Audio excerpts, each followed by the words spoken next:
everyone, it's Madeline, and this video is all about what to expect when visiting Mackinac Island in Michigan. You'll feel like you're stepping back in time when you visit this northern Michigan island. And before you do, there are a few things you should know before heading out on your trip. If you stick around until the end of the video, we'll discuss our own trip to Mackinac Island. If you enjoyed this video, be sure to give it a like. And if you want to see more content like this, hit that subscribe button. Our subscribers help shape our future adventures. Let's get started. Know before you go. There are no cars allowed on Mackinac Island, and you'll need to take a ferry to get there. You must leave your car behind on the mainland before boarding the ferry to Mackinac Island.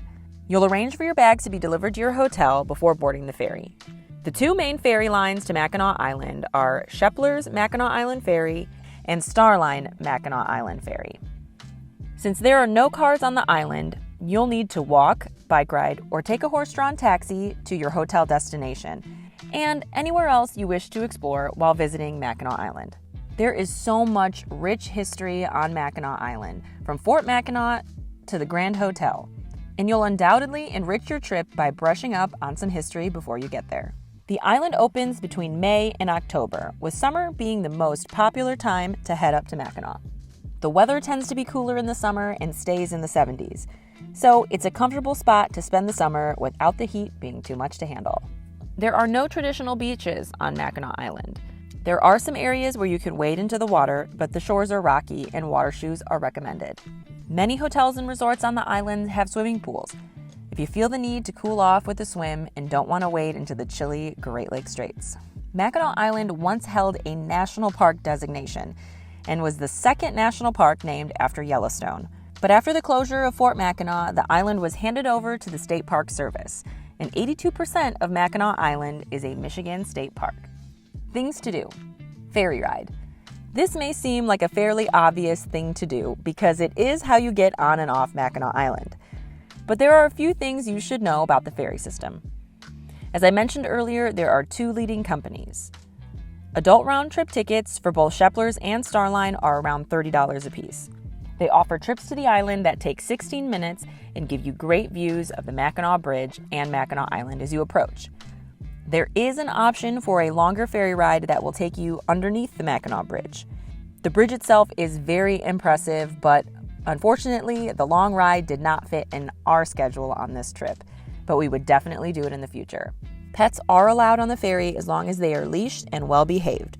There is a parking fee to leave your car overnight. Eat fudge. There are 13 fudge shops on Mackinac Island, and the minute you step off the ferry, you are hit with the smell of chocolate. You can sample fudge in popular shops and even watch a fudge-making demonstration. We did our own fudge tour and stopped at 4 of the famous shops right on Main Street. Bike ride. Since no cars are allowed on Mackinac Island, biking is a popular mode of transportation to see the sights. You can take a leisure ride down Main Street, up to the Grand Hotel for lunch, or bike around the entire island on Lakeshore Boulevard. Lakeshore Boulevard is an 8-mile loop around the island and is Michigan's only automobile-free highway. There are several bike rental shops for you to choose from, or you have the option to bring your own bike to the island. But there is an additional fee to bring your bicycle on the ferry. Horse-drawn carriage ride.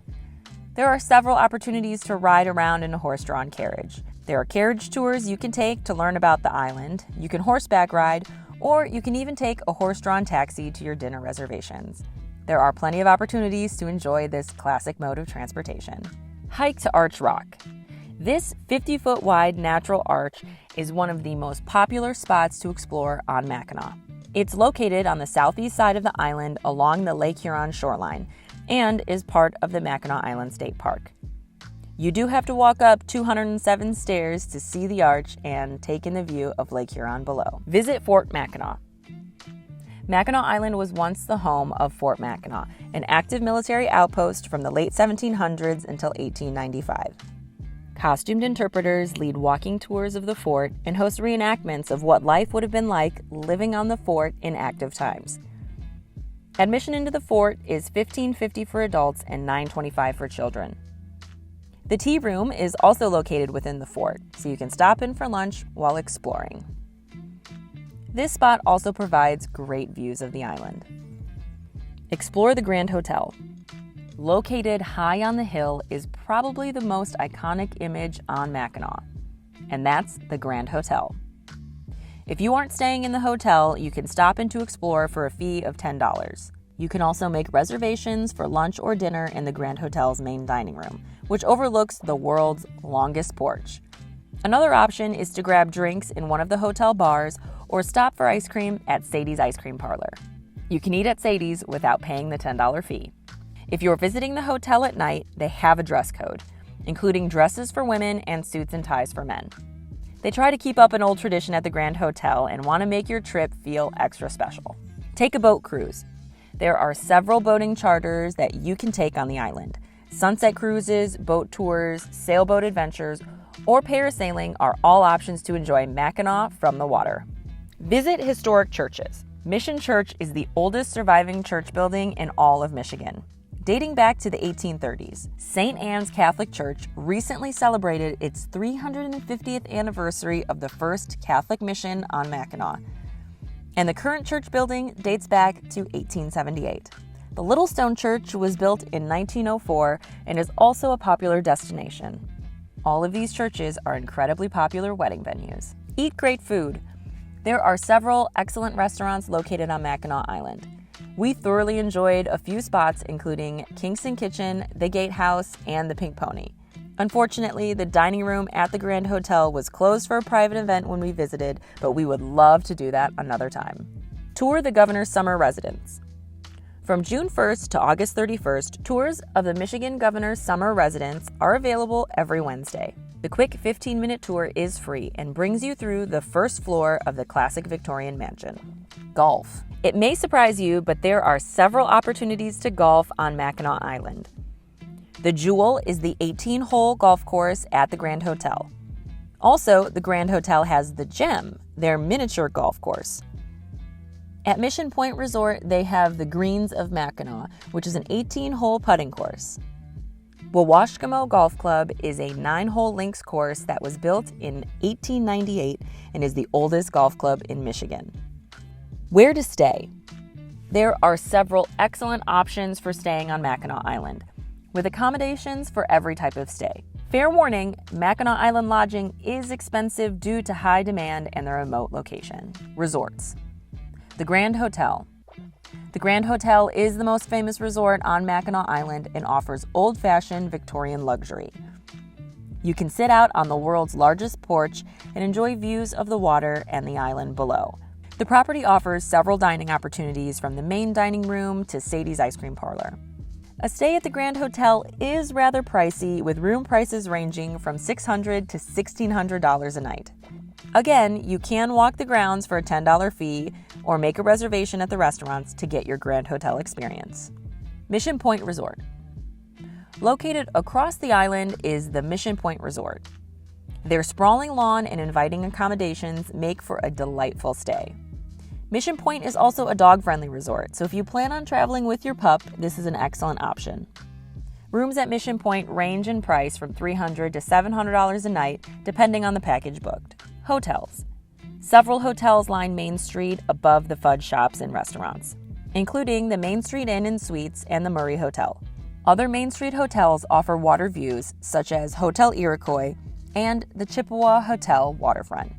Bed and breakfast. At least a dozen bed and breakfasts are located on Mackinac, with many dating back to the 1800s. The old-fashioned charm of Mackinac lends itself well to a bed and breakfast stay. Vacation rentals. There are also vacation cottages available for rent on Mackinac Island. Many of these have a minimum rental period of 2 weeks as required by Mackinac Island State Park and cost a few $1,000s a week. Condo rentals are also available. Many of these have a 2 or 3 night minimum stay. As I mentioned at the start of the video, we'll now discuss our own trip to Mackinac Island. What would you do differently on a return trip? Well, I know exactly what I would do if we went back to Mackinac Island, and I have a pretty strong inkling that we will be going back because we had such a great time and it's a day's drive. I would definitely want to stay at the Grand Hotel. And, I think we would have done it this time, but we brought Howie, and we had a great time. Mackinac Island is very dog-friendly, so that worked out well, but the Grand Hotel is not dog-friendly, and so Next time, unfortunately for Howie, he's going to have to stay at home while we go and stay at the Grand Hotel. I love the idea of dressing up after 6 p.m., having a nice dinner, kind of stepping back in time. When you're on the island, you really do immerse yourself in a time before cars, and I think that dress code thing, while it might seem a little goofy on the outside, I think when you're there and you actually participate in it, I think it'd be a really nice time.